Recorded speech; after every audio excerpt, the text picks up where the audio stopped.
Bismillahirrahmanirrahim. Assalamualaikum warahmatullahi wabarakatuh.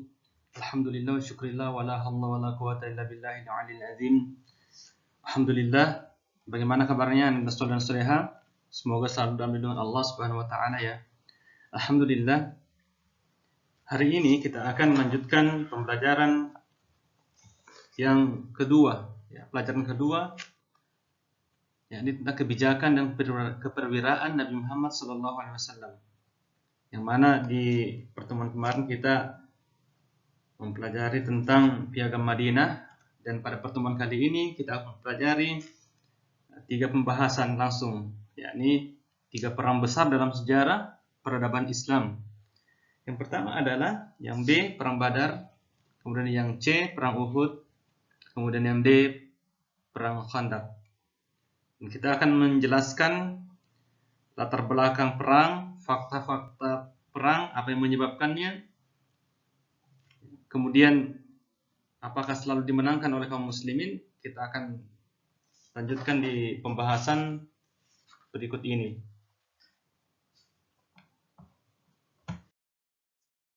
Baik Anda saudara dan saudara, untuk pembahasan yang pertama yakni yang B, Perang Badar. Yang mana kita ketahui Perang Badar ini merupakan perang pertama dan yang terpenting dalam sejarah Islam. Perang Badar ini terjadi karena adanya iri hati, cemburu dan dendam orang kafir Quraisy dan Yahudi Madinah kepada umat muslim. Jadi orang kafir Quraisy dan juga orang Yahudi yang ada di Madinah itu sangat dendam dan benci kepada umat Islam karena melihat keberhasilan dan juga kekuasaan Islam yang semakin luas, sehingga mereka kesulitan untuk melakukan hal-hal yang dilarang oleh agama Islam. Kemudian Perang Badar ini selain perang yang pertama terjadi dalam sejarah Islam, ya, ini Perang Badar ini adalah perang terbesar dalam sejarah Islam, dan ini adalah awal mula dari peradaban Islam sehingga Islam bisa besar sampai terkenal di seluruh dunia. Adapun waktu terjadinya yakni tanggal 17 Ramadan tahun kedua Hijriah bertepatan dengan tanggal 8 Januari 632 Masehi. Kemudian di mana terjadinya? Peperangan ini terjadi di salah satu sumber mata air atau sungai kecil milik seorang yang bernama Badar. Itu namanya dikatakan Perang Badar karena terjadi di sekitar mata air atau sungai kecil milik seorang yang bernama Badar. Kemudian untuk selanjutnya, berapa pasukan yang terlibat dalam perang tersebut? Di dalam sejarah dijelaskan bahwa pasukan kaum muslimin itu hanya berjumlah 313 orang. Ya, di mana kita ketahui ini tahun kedua setelah hijrah. Ya. Jadi jumlah kaum muslimin itu belum terlalu banyak.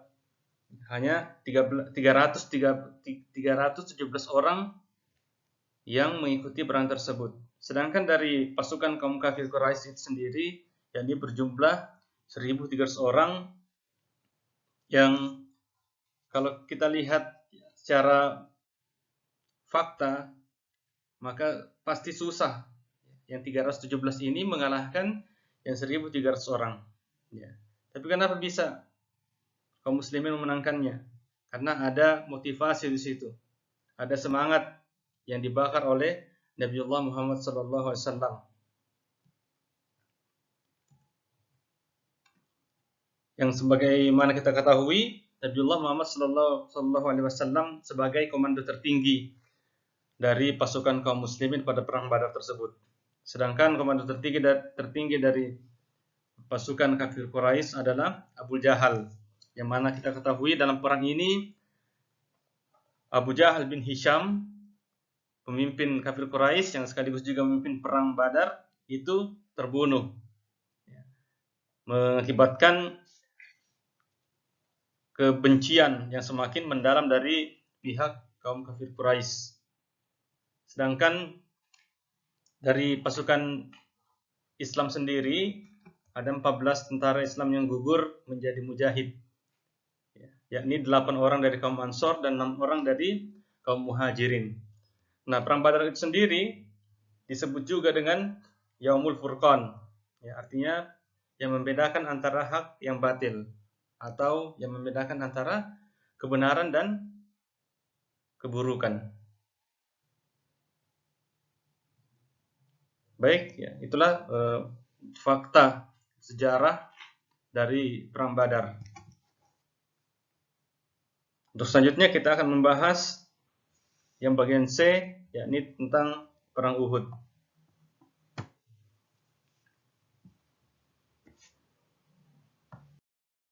Baik, Anda dan Soleha, selanjutnya kita akan membahas tentang perang Uhud. Perang Uhud ini merupakan perang yang terjadi dikarenakan kafir Quraisy ingin membalas dendam atas kekalahan mereka di perang Badar. Jadi mereka merasa geram, merasa marah karena mereka berhasil dikalahkan, padahal jumlah mereka sangat banyak, dan bahkan pemimpin tertinggi mereka, komandan tertinggi mereka, yakni Abu Jahal bin Hisham, itu terbunuh saat perang Badar terjadi. Dan kapan terjadinya? Yakni pada pertengahan bulan Sya'ban tahun ketiga Hijriah, atau 1 tahun setelah perang Badar. Jadi mereka mengumpulkan pasukan untuk membalas kekalahan mereka di perang Badar. Di mana terjadi peperangan Uhud tersebut? Yakni di Bukit Uhud. Di Bukit Uhud, itu makanya disebut dengan perang Uhud.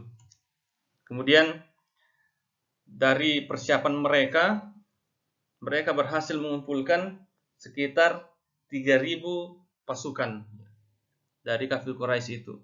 Sementara dari pasukan muslimin, yakni ada 1.000 orang tentara. Tetapi di tengah perjalanan ada 300 orang munafik Yahudi yang membelot atau membangkang di bawah pimpinan Abdullah bin Ubay. Abdullah bin Ubay ini adalah seorang Majusi dalam sejarah, dan juga dia termasuk Yahudi yang berpura-pura masuk dalam Islam, dan dia tergolong oleh orang-orang munafik, sehingga yang awalnya jumlah pasukan kaum muslimin itu 1.000 orang, tapi karena membelot 300 orang hanya tersisa 700 orang yang ikut berperang di medan Uhud. Kemudian setelah terjadi peperangan sengit, kaum muslimin sebenarnya berada di atas angin. Artinya mereka lebih dominan dalam perang Uhud tersebut. Hingga akhirnya pasukan pemanah yang tidak disiplin pada perintah Rasulullah SAW, karena tergiur dengan harta rampasan. Mereka melihat harta rampasan yang banyak, jadi pemanah ini yang berjumlah 50 orang tadi itu turun ke bawah semua. Yang awalnya mereka menang, hampir menang, mereka turun ke bawah karena tergiur oleh harta rampasan yang banyak. Hingga akhirnya kaum muslimin terdesak dan mengalami kekalahan, mengakibatkan kaum muslimin ini gugur sebagai syuhada, termasuk paman beliau, Hamzah bin Abdul Muthalib, yakni 70 orang. Jadi paman Rasulullah SAW yang beliau cintai, yang selalu membela Rasulullah, yakni Hamzah bin Abdul Muthalib, itu syahid pada perang Uhud. Kemudian dari kaum kafir Quraisy, yakni sebanyak 23 orang yang tewas. Jadi hikmah yang bisa kita ambil dari perang Uhud ini adalah, jika kaum muslimin, jika kita mendapatkan perintah dari Rasulullah SAW, maka sebaiknya kita taati. Kita taati perintah tersebut, karena apabila kita abaikan, tidak kita laksanakan, maka akan ada dampak negatif dari kehidupan kita. Contohnya di perang Uhud ini, mereka yang tidak taat terhadap komando dari Nabi Shallallahu Alaihi Wasallam itu mereka mengalami kekalahan yang sangat menyakitkan. Ya, baik, mungkin demikian dari penjelasan perang Uhud. Kita selanjutnya akan membahas tentang perang Khandaq. Dan kalian juga bisa membaca kembali itu di halaman 28 untuk pembahasan perang Badar dan juga di halaman 30 untuk pembahasan perang Uhud. Baik, anak soleh dan soleha, selanjutnya kita akan membahas tentang perang Khandaq. Perang Khandaq ini disebut juga dengan perang Ahzab, karena ada beberapa golongan yang terkumpul dalam perang Khandaq ini. Jadi ada penyatuan Laskar Ahzab, persekutuan golongan yang terdiri dari kaum Quraisy, Ghatafan, Bani Salim, Bani Asad, Bani Murrah, dan Bani Arsya.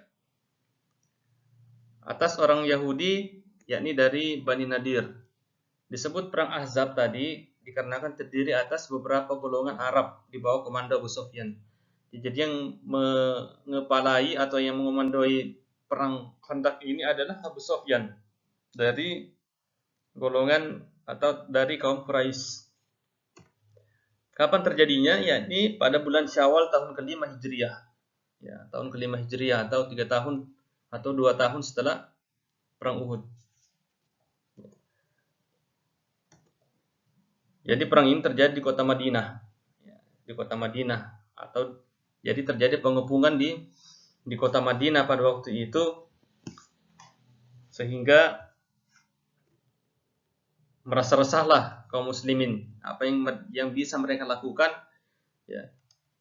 Sementara jumlah pasukan yang mengepung pada waktu itu mencapai 10.000 pasukan. Jadi pasukan kafir Quraisy itu berjumlah 10.000 pasukan, ya, tergabung dari beberapa kaum tadi atau golongan. Sementara dari kaum muslimin itu hanya 3.000 pasukan, ya. Hingga akhirnya atas saran dari seorang sahabat yang bernama Salman Al-Farisi, ya, Nabi Muhammad SAW memutuskan untuk membuat sistem pertahanan dengan menggunakan parit besar, ya, atau Khandaq. Ya. Jadi perang Khandaq itu disebut juga perang parit atau perang Ahzab yang mengitari perbatasan kota Madinah. Ya, jadi kota Madinah ini dibuat parit-parit besar. Ya, dalam sejarah itu lebarnya itu mencapai 8 meter. Ya. Itu mengelilingi perbatasan kota Madinah, ya. Atas saran dari seorang sahabat yang bernama Salman Al-Farisi. Jadi sampailah pasukan kafir Quraisy, ya, di perbatasan kota Madinah dan mereka heran, ya, strategi pertahanan dipersiapkan oleh Nabi Muhammad SAW. Jadi dalam peperangan ini seluruh pasukan dari Al-Ahzab, ya, atau golongan-golongan tadi yang bersatu yang berjumlah 10.000 orang itu mengelilingi, ya, mengepung kota Madinah, ya, dari segala penjuru. Tetapi tidak bisa memasuki kota Madinah karena setiap akan melewati parit akan dihujani oleh panah, ya.